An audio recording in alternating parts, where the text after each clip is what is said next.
Everyone, welcome to Kazi classes. Last class में हमने पढ़ा था what is life process and types of nutrition पढ़े थे हमने। और हमने फर्स्ट जो टाइप था हमारा ऑटोट्रॉपिक न्यूट्रिशन हमारा कंप्लीट हो चुका था। आज हम जो स्टार्ट करेंगे हेटरोट्रॉपिक न्यूट्रिशन। कल भी हमने बात की थी हेटरोट्रॉपिक न्यूट्रिशन की। सो जो हेटरोट्रॉपिक न्यूट्रिशन होता है वो मेनली इनडायरेक्ट और डायरेक्टली डिपेंड करता है ऑटोट्रॉपिक न्यूट्रिशन। और जो हेटरोट्रॉपिक न्यूट्रिशन होता है उसके पास जो एबिलिटी उसकी इनएबिलिटी होती है कि वो अपना जो खाना है वो खुद नहीं बना सकता है, मतलब वो अपना ओन फूड प्रिपेयर नहीं कर सकता, उसको किसी न किसी की मदद चाहिए। तो वो कौन करता है, उसकी हेल्प करता है ऑटोट्रॉपिक न्यूट्रिशन करते, इनडायरेक्ट और डायरेक्ट तरीके से। सो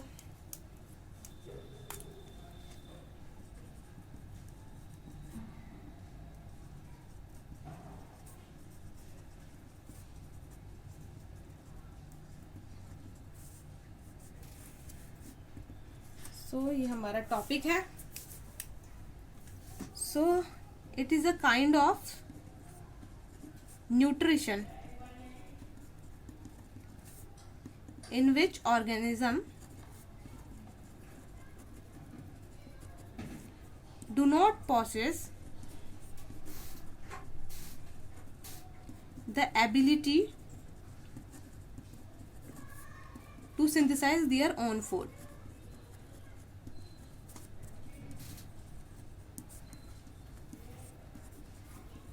सिंपली समझ में आ गया होगा आपको। सो दे डिपेंड करते हैं, से totally depends on autotrophic nutrition पे।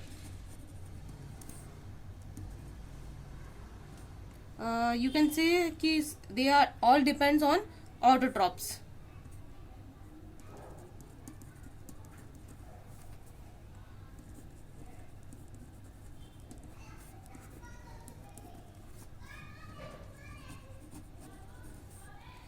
डायरेक्टली और इनडायरेक्टली।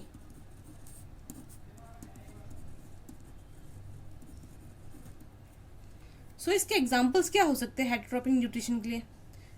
इसमें बहुत से एग्जांपल आ सकते हैं, लाइक एनिमल्स,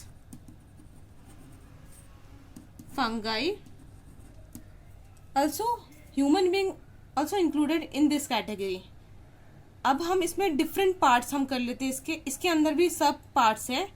लाइक जो हेटरोट्रॉपिक न्यूट्रिशन है उसके अंदर जो है फर्स्ट पार्ट जो है वो है होलोजोइक न्यूट्रिशन।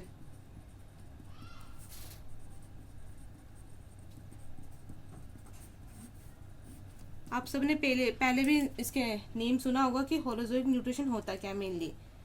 सो ये इस तरीके का न्यूट्रिशन होता है जिसमें जो एनिमल है वो क्या करता है, सॉलिड फूड को इनटेक करता है। जो भी सॉलिड फूड उसको देखेगा वो इनटेक करता है, और उसकी जो ब्रेक डाउन होती है वो कहाँ होती है, उसके बॉडी के अंदर।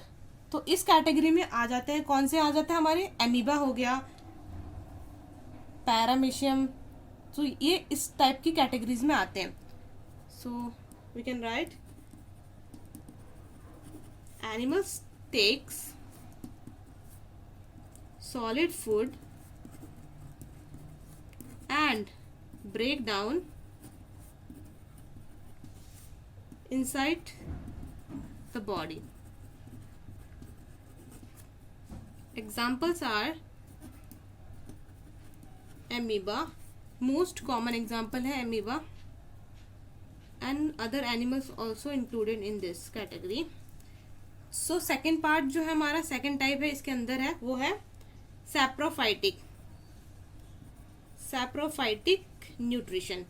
सो बेसिकली सैप्रोफाइटिक मतलब क्या होता है,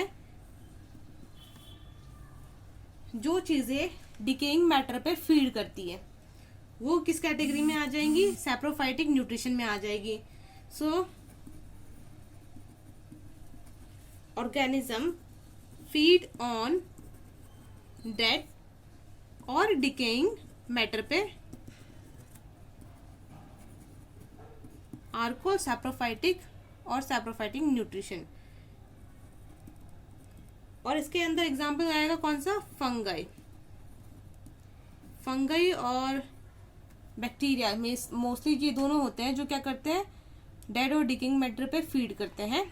सो we are talking about heterotrophic nutrition. So in this fungi जो है वो क्या हो जाएगा आपका सैप्रोफाइटिक न्यूट्रिशन में टेक पार्ट लेता है, ठीक है। Third type is parasitic nutrition. So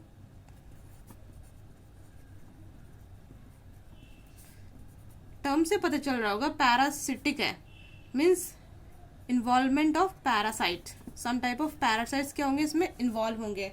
so parasitic nutrition क्या होते हैं कि ये किसी के होस्ट, जिसकी ये मतलब जिस ऑर्गेनिज्म के अंदर ये रहते हैं, ये पैरासाइट होते हैं, तो ये इनसाइड और आउटसाइड रह सकते हैं उस ऑर्गेनिज्म के अंदर, और जिसकी ये बॉडी में रहते हैं पैरासाइट उनको हम होस्ट बोलते हैं।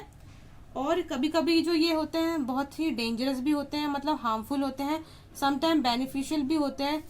So this type of nutrition is called parasitic nutrition.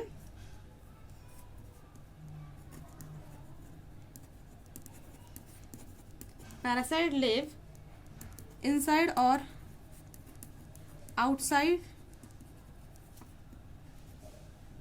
other organism, जिसको हम क्या बोलते हैं होस्ट बोलते हैं, एंड उससे क्या करती है ड्राइव करती है न्यूट्रिशन, मतलब उससे क्या ले लेती है अपने न्यूट्रिशन को ले लेती है। अब इसके अंदर कौन कौन से हमारे पैरासिटिक चीजें हैं, लाइक हमारे जो कि लाइस हो गया और कस्कटा, ये एक तरीके का प्लांट पैरासाइट है जो प्लांट्स का सैप होता है उसको सक कर लेता है। और इसी तरीके से लीचेस हो गया, ये भी होता है, ये भी क्या कर लेते हैं एक तरह का पैरासाइट है जो क्या करता है ब्लड को सक कर लेता है। सो दिस और included in this. Ticks is also a parasitic parasite है, और कस्कटा जो कि क्या है plant parasite. So this is all about heterotrophic nutrition. So सब याद रखना आपको कि हेटरोट्रॉपिक न्यूट्रिशन के अंदर आपके फर्दर 3 टाइप्स होते हैं, holozoic nutrition, saprophytic nutrition and parasitic nutrition. With example के साथ आपको पता होना चाहिए। सो नाउ अब हमारा नेक्स्ट टॉपिक है how organism obtain their food. अब ऑर्गेनिज्म अपना खाना कैसे ऑब्टेन करते हैं, लेते हैं। सो मेनली 2 टाइप के ऑर्गेनिज्म होते हैं, यूनिसेलुलर और मल्टीसेलुलर ऑर्गेनिज्म। सो यूनिसेलुलर मतलब पता ही होगा सिंगल सेल होता है जिसके पास, उसको हम यूनिसेलुलर के अंदर इंक्लूड करते हैं, और जिनके अंदर मोर देन 2 और मोर देन 1 और 2 टाइप ऑफ सेल्स होते हैं, मतलब मल्टी सेलुलर को हम उनको बोलते हैं, ठीक है। सो अब बात करते हैं हम कि न्यूट्रिशन एमीबा के अंदर किस तरीके की न्यूट्रिशन होती है। मेनली जो यूनिसेलुलर होते हैं उनमें amoeba, parameciums are example of unicellular organism. So now we will discuss कि how nutrition occur in amoeba. So सभी ने ये डायग्राम तो पहले भी देखा होगा एमीबा का, काफ़ी टाइम से देखते आ रहे हैं।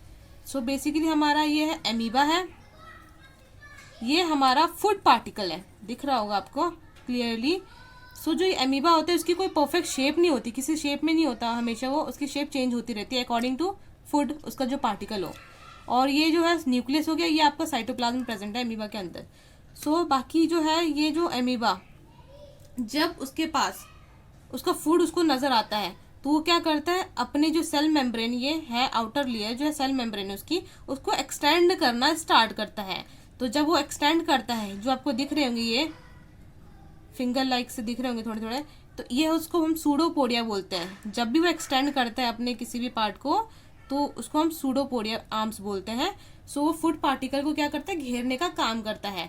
सो जैसे जैसे थोड़ा थोड़ा करके क्या करता है फूड पार्टिकल को इनगल्फ करना स्टार्ट करता है और एक फूड वैक्यूल क्रिएट हो जाता है बीच में, दिख रहा होगा आपको क्लियर इस वीडियो में, ये दिख रहा है आपको यहाँ पे कि एक फूड वैक्यूल सा गोल सा हो गया जिसने क्या कर लिया फूड पार्टिकल को कवर कर दिया है अंदर अपनी ओर।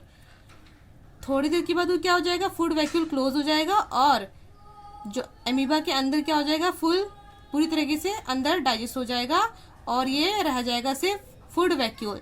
जितनी भी डाइजेशन होगी इस फूड पार्टिकल की, जो भी डाइजेशन होगी कहाँ होगी फूड वैक्यूल के अंदर ही होगी। बाद में वो क्या हो जाएगा जो डाइजेस्ट हो गया वो ठीक है, और अनडाइजेस्टेड क्या हो जाएगा इसके जो सरफेस है कहीं से भी वो क्या कर लेगा एक्सक्रीट कर लेगा अपने आप को और बाकी सारा साइटोप्लाज्म में डाइजेस्ट कर लेगा। So this is all about nutrition in amoeba. So इसको मैं फ्लो चार्ट के उससे भी बता देती हूँ आपको कि कौन कौन से प्रोसेस होते हैं इसमें। सो फर्स्ट है, ये आपका एमीबा है। इसने क्या किया, इसने सूडोपोडिया को एक्सटेंड किया, और इसको सूडोपोडिया आर्म्स भी बोल सकते हैं हम। थोड़ी देर में इसने क्या किया, एक्सटेंशन की पहले तो इसकी सूडोपोडिया की, और अपने सेल मेम्ब्रेन की एक्सटेंशन की। उसके बाद उसने क्या किया, फूड को कैप्चर करना स्टार्ट किया। इस प्रोसेस में दिख रहा है आपको, फूड को कैप्चर करना स्टार्ट किया। उसके बाद जो नेक्स्ट स्टेप है, उसने क्या किया, टेक इन फूड वैक्यूल। जो भी उसने फूड पार्टिकल था उसको क्या किया, फूड वैक्यूल के अंदर टेक कर लिया, ठीक है ना। नेक्स्ट है स्टेप, डाइजेशन ऑफ फूड।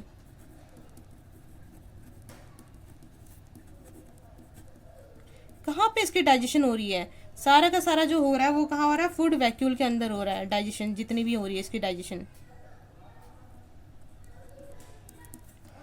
उसके बाद क्या हुआ यहाँ पे, अब यहाँ पे जो दो चीजें होती है, पहली चीज जो हो रही है वो क्या हो रहा है, undigested food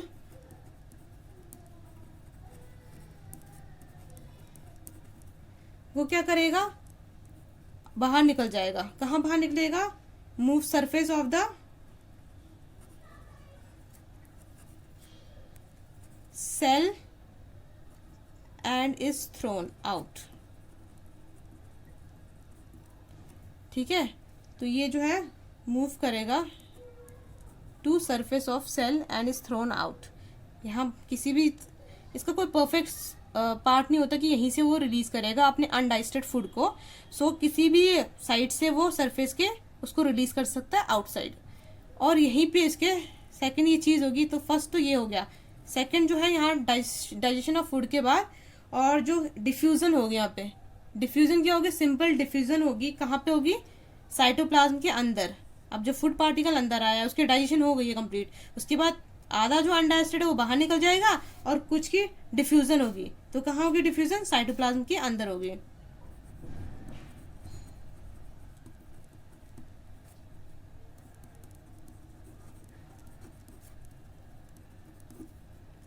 so this is all about the process of intake of food in amoeba. ये टॉपिक जो था कि एमीबा कैसे अपना खाना ऑब्टेन करता है वो हमारा कंप्लीट हो गया है। हमने डायग्राम विद फ्लो चार्ट की उससे समझ लिया है। सो आज का जो हमारा टॉपिक था हेटेरोट्रॉपिक न्यूट्रिशन सारा कवर हो चुका है। जो नेक्स्ट अब मेरी वीडियो आएगी उसमें हम आगे पढ़ेंगे कि न्यूट्रिशन इन ह्यूमन सिस्टम में कैसे न्यूट्रिशन होता है। अगर आपको मेरी वीडियो पसंद आई हो तो please like share and subscribe my channel, and thanks for watching.